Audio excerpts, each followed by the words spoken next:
Now to New Haven and Steve Early.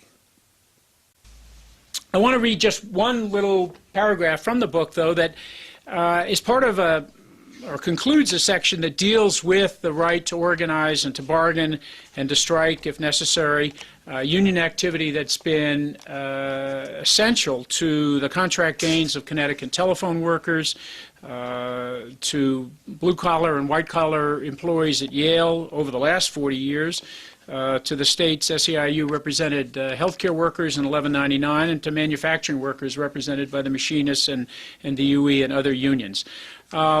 This little passage was written originally in the fall of 2008, a time of great hope and change, or so we thought, and it was published last June as part of this book.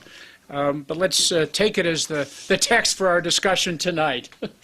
In 2009 and beyond, the Employee Free Choice Act, remember that? Faces plenty of competition for inside the Beltway attention due to economic troubles that have become now scarily systemic.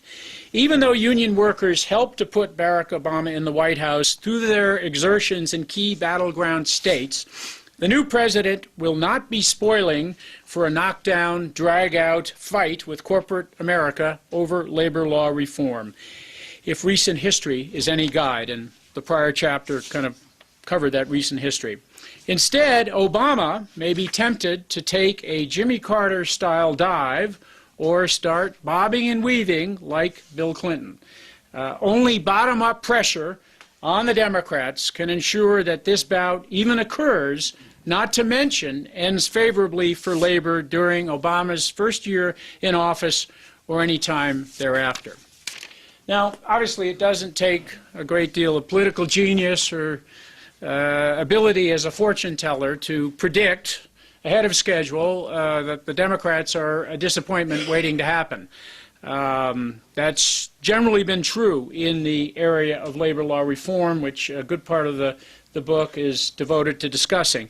But it is pretty demoralizing for all of us here, I think, that now for the third time in the last 34 years, we're confronted with a major failure to enact much-needed strengthening of private sector organizing and bargaining rights, despite the fact, as we did under Carter and as we had with Clinton, we have a Democrat in the White House and large majorities, Democrat majorities in both the House and the Senate. We'll be debating that point in a moment. I love that we have optimists as well as pessimists in the audience, as my own preference is for optimism of the will rather than pessimism of the intellect, but facts are facts. The fact that we've had this setback, which some may not see as a setback or only see as a temporary setback, comes at a particularly terrible time. You look at the Bureau of Labor Statistics, the numbers for 2009, we had a 10% decline in private sector union membership last year as a result of the recession. More than 700,000 union jobs in manufacturing and construction mainly lost. That's the biggest one-year drop in private sector union density in the last 25 years. In the past, under Jimmy Carter in the late 1970s, Bill Clinton in the early 1990s, our consolation prize for not getting much-needed amendments in the National Labor Relations Act that would enable us to organize more easily and get first contracts and build membership rather than lose it, has been a more labor-friendly National Labor Relations Board. If you follow what's been happening in the last week or so with the Craig Becker nomination fiasco, it looks like we're not even on a fast track to get that at this point. 1/4 of a way through Obama's first term, we still have a pretty crippled two-person NLRB in Washington. Not only is the key provision of EFCA, card check, dead on arrival, along with the rest of the bill, but the skeleton crew on the NLRB, this two-person board whose even non-controversial decisions are now all being appealed and challenged, has yet to even reverse the Dana decision, which continues to undermine privately negotiated card check and neutrality agreements of the sort that 1298 has used since over the last 10 years to add hundreds of members to its ranks. And 1298 was one of the first locals in New England to win a major campaign through a card check process up in Dover, New Hampshire in the fall of 2007. 600 or 700 customer service folks for AT&T at a center now closed.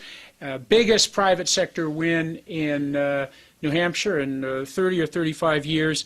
And the first such situation where there was a notice posting and a 60-day period in which the union had to survive the threat of a decert before it could even go to the bargaining table. This is a serious, serious threat to our ability to continue to negotiate card check mechanisms for winning union recognition. And CWA has a situation in, I believe, Washington State right now where a decertification vote has been scheduled in an AT&T wireless unit as a result of a defect in the Dana notice posting requirement, again, possibly nullifying the effect of the union's national organizing rights agreement language with AT&T. So how did this happen? What can we do about it now? This latest labor law reform setback involves a pretty fatal entanglement of EFCA and Obamacare, which we can talk about further, and I'm sure people will want to. In my view, it's a pretty flawed stab at health care reform that represents a multi-billion-dollar giveaway to private insurance companies. We had a very grassroots and, in many ways, effective campaign for strengthening workers' rights that started in 2007. We had a dry run vote on the Employee Free Choice Act under Bush. The thing passed in both the Senate and the House, not really in the Senate because of the filibuster problem, but it demonstrated a lot of support. We then went out, locals like the ones represented here tonight, and got 1.5 million union members around the country to take enough interest in this issue to sign cards and to speak out. All of last year, however, the folks in the Obama administration told our labor leadership in Washington that this #1 priority of the labor movement had to take second place to health care reform. There was a high-level meeting of about 10 top labor officials from Change to Win, from the AFL, from the NEA at the White House last June. And some in that room, one a good friend to those of us who've been part of CWA, argued strenuously with Obama that we needed to do EFCA sooner rather than later, not put it off until this process of health care reform. And the mantra of Obama personally, the Democrats in the House and the Senate was, no, we have to do this health care reform thing first. We have to be successful. We can't hand a great victory to the Republicans because then you'll never get your strengthening of workers' rights. In the fall of 2008, we began to see things emerging from the Senate that were hardly a step forward in the area of health care reform. And I'm talking here about the so-called Cadillac benefits tax. Originally emerging from the Senate Finance Committee, Senator Baucus, the kind of benefit plans that people have struggled for, struck for, negotiated, and won that should be available to everyone, right? They're really more like Chevys than Cadillacs. Suddenly, the Democrats in the Senate are going to finance universal coverage by taxing those plans. I mean, an attack on the very part of their base and constituency that helped them win the election in 2008. And certainly a lot of people in this room spent a lot of time mobilizing their members, not to win something new and better, but to stop them from doing something that would make things worse by basically taxing the benefits of union members with better than average plans.